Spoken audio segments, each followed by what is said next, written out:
Pemerintah Kota Serang meminta pemerintah Provinsi Banten menaikkan alokasi bantuan keuangan atau BANKE untuk Kota Serang pada tahun anggaran 2023 menjadi 100 miliar rupiah.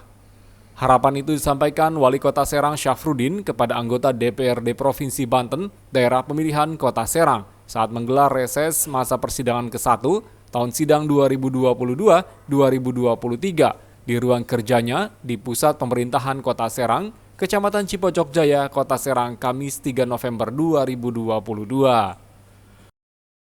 Hadir dalam reses tersebut, anggota DPRD Provinsi Banten Dapil Kota Serang Furtasan Ali Yusuf dari Partai Nasdem, Encop Sofia dari Partai Gerindra, dan Juhaini M. Rois dari PKS. Sementara dari pemerintah Kota Serang yang hadir adalah Kepala Bapeda M. Ridwan, Sekretaris DPUPR M. Ibra Golibi, Kepala DPKP Nofriadi Eka Putra, dan Asda 2 Kota Serang Yudi Suryadi.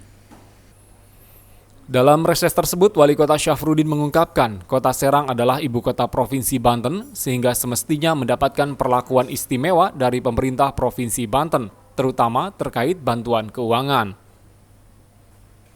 Menurut Syafruddin, Kota Serang adalah wajah bagian depan Provinsi Banten, sehingga di mata masyarakat luar yang akan terlihat lebih dahulu adalah Kota Serang. Untuk itu, Syafruddin meminta bantuan keuangan diperbesar jadi 100 miliar rupiah. Syafruddin mengatakan pada tahun 2022 ini, Kota Serang hanya mendapatkan bantuan keuangan dari pemerintah Provinsi Banten sebesar 10 miliar rupiah. Menurutnya, bantuan itu terlalu kecil untuk daerah yang menyandang status sebagai ibu kota provinsi. Sementara daerah lain justru ada yang mendapatkan bantuan keuangan yang lebih besar dari Kota Serang. Padahal sebagai daerah ibu kota, seharusnya bantuan untuk Kota Serang lebih besar dibandingkan kabupaten kota yang lain. Apalagi sampai saat ini masih banyak yang harus dibangun dan dibenahi dari Kota Serang. Yang paling utama adalah perbaikan infrastruktur jalan yang masih banyak yang rusak. Syafruddin berharap permintaan ini bisa diperjuangkan oleh anggota DPRD Banten Dapil Kota Serang.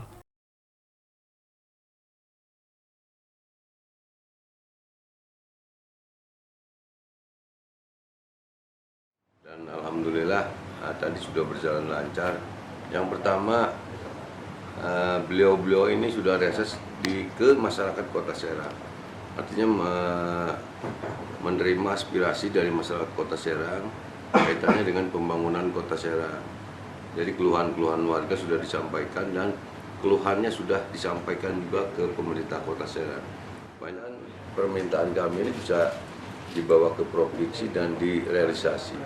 Kemudian kaitan yang terakhir adalah Banprop juga sebelumnya itu hanya tahun ini 10 miliar yang mudah-mudahan diprioritaskan untuk Kota Serang. Ini kami mengusulkan 100 miliar. Sementara itu, anggota Komisi 4 DPRD Banten, Juhaini M. Rois, mengaku setuju dengan apa yang disampaikan oleh Wali Kota Serang Syafruddin.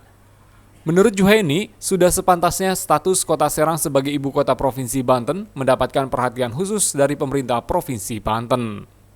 Sebab Kota Serang adalah wajah dari Provinsi Banten yang menyandang status sebagai ibu kota provinsi. Maka Kota Serang akan menjadi perhatian utama dari masyarakat luar yang datang ke Provinsi Banten. Juhaini mengibaratkan Kota Serang sama seperti manusia, maka yang akan dilihat pertama kali oleh orang adalah wajahnya. Karena itu, apabila wajah Provinsi Banten terlihat tidak elok, maka ini akan menjadi pertanyaan.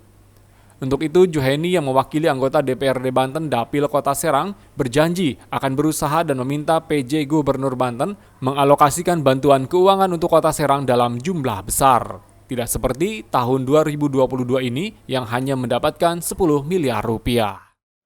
Reses ini menampung aspirasi warga Kota Serang yang menjadi kewenangan kota kita sampaikan ke Pak Wali Kota.